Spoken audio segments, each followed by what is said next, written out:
அன்பான தேவனுடைய பிள்ளைகளே, இந்த கால வேளையில் இருதயத்தின் ஆழத்தில் இருந்து உங்களுக்கு நல்வாழ்த்துக்கள்.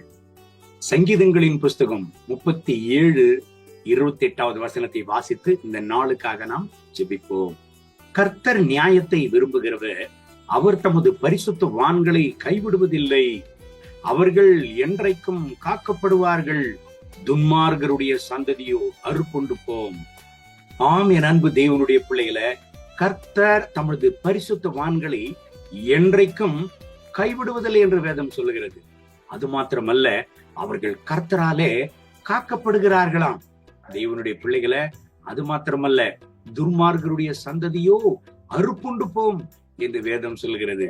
சவுல் எவ்வளவுதான் தாவீதை துரத்தினாலும், தாவீது எவ்வளவுதான் சவுலாலே ஒடுக்கப்பட்டாலும், தாவீது ஆண்டவருடைய இருதயத்திற்கு ஏற்றவராக இருந்தபடியினால் ஆண்டவர் தாவீதையும் அவருடைய குடும்பத்தையும் காப்பாற்றினார்.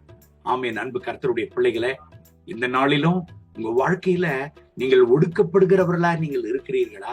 நீங்கள் வசிக்கிற இடத்துல, நீங்கள் வேலை செய்கிற இடத்துல, அல்லது ஊழியம் பண்ணுகிறதான இடத்துல நீங்கள் ஒடுக்கப்படுகிறவர்களா இருக்கிறீர்களா?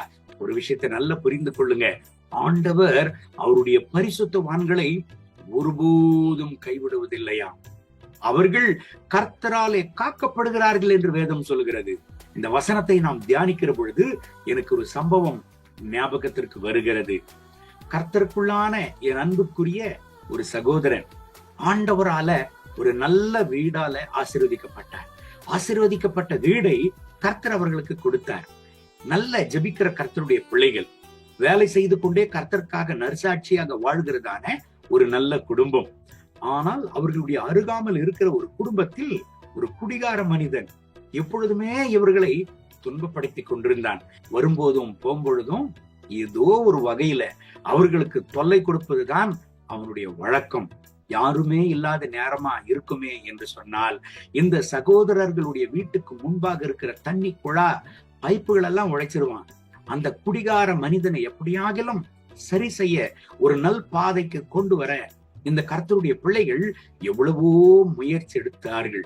என் அன்பு தேவனுடைய பிள்ளைகளை, இவர்கள் எடுத்த முயற்சி ஒன்று கூட பலிக்கவில்லை. எல்லா தோல்வியில தான் முடிந்தது. கடைசியில அந்த அன்பான கர்த்தருடைய பிள்ளைகள் ஒரு காரியத்தை செய்ய ஆரம்பித்தார்கள். என்ன தெரியுமா?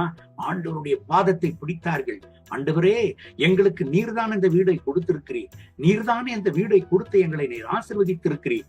ஆனால் இந்த துர்மார்கனுடைய கரங்களுக்கு எங்களையும் எங்கள் வீடையும் நீர் ஒப்பு கொடுக்காதையும் ஆண்டவரே, எங்களை பாதுகாத்துக் கொள்ளும், எங்கள் குடும்பத்தை பாதுகாத்துக் கொள்ளும் என்று ஜெபிக்க ஆரம்பித்தார்கள்.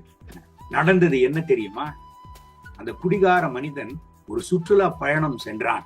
சுற்றுலா பயணம் சென்றவன் எல்லாரும் தண்ணில குதிக்கிறதான வேளையில தானும் நன்றாக குடித்து விட்டு தண்ணில குதித்தவன் தான் மேல கடந்து வரவே இல்லை. என கேட்கிற கர்த்தருடைய பிள்ளைகளை, துர்மார்கனுடைய சந்ததியோ அறுப்புண்டு போம் என்று கர்த்தருடைய வேதம் சொல்கிறது.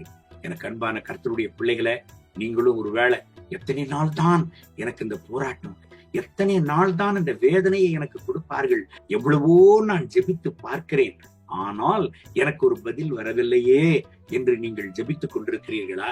என் அன்பு தேவனுடைய பிள்ளைகளே, நீங்கள் கர்த்தருடைய அடைக்கலத்தில் இருக்கிறீங்க, நீங்கள் கர்த்தருடைய பாதுகாப்பில் இருக்கிறீங்க. ஒன்றை மாத்திரம் புரிந்து கொள்ளுங்க, உங்க பரிசுத்தத்தை காத்துக் கொள்ளுங்க, உங்க உண்மையை காத்துக் கொள்ளுங்க, உங்க உத்தமத்தை காத்துக் கொள்ளுங்க. ஆண்டவருடைய பார்வையில உங்களுடைய வழி செம்மையானதாக இருக்கட்டும். உங்களுக்கு விரோதமாய் கடந்து வருகிற சகல துர்மார்க்க பாதைகளை கர்த்தர் அடைத்து போடுவார். உங்களை கர்த்தர் பாதுகாப்பார். இந்த கர்த்தருடைய வசனத்தின்படி கர்த்தர் உங்களை ஆசீர்வதித்து மென்மேலும் பாதுகாத்து நடத்துவாராக. கண்களை மூடி ஜெபிப்போமா? அன்பின் ஆண்டவரே, இந்த கால வேளையில் என்னோடு சேர்ந்து ஜெபித்துக் கொண்டிருக்கிற என் அன்பு சகோதர சகோதரிகளுக்காக ஜெபிக்கிறேன். எத்தனை நாள் இந்த வேதனை, எத்தனை நாள் இந்த வருத்தம், எத்தனை நாள் இந்த போராட்டம், எத்தனை நாள் இந்த துர்மார்க்க சதி எங்களை வாட்டுகிறது என்று யாரெல்லாம் ஏங்கி தவித்து ஜெபித்துக் கொண்டிருக்கிறார்களோ இப்பொழுதே இவர்கள் கண்ணீரை துடையும். இவர்கள் வேலையில் இவர்களை பாதுகாத்துக் கொள்ளும். இவர்கள் ஊழியத்தின் பாதையில் இவர்களை பாதுகாத்துக் கொள்ளும். இவர்கள் குடும்பத்தை பாதுகாத்துக் கொள்ளும். கர்த்தருடைய மனதுருக்கம் அளவில்லாமல் இவர்கள் மேல் வெளிப்படட்டும். என் ஆண்டவரே, பரிசுத்தவான்கள் ஒருபோது உம்மால கைவிடப்படுவதில்லை. காரணம், பரிசுத்தவான்கள் உம்மால காக்கப்படுகிறார்கள் என்று வேதம் சொல்லுகிறதே. ஆண்டவரே, இந்த கர்த்தருடைய பிள்ளைகளை கண்ணோக்கி பாரும். இவர்களை பாதுகாத்துக் கொள்ளும். பெரிய ஜீவனுள்ள சாட்சியாக நிறுத்தும். மகிமை கனம் துதி உமக்கே. இயேசுவின் நாமத்தில் கேட்கிறோம் நல்ல பிதாவே. ஆமென். ஆமென்.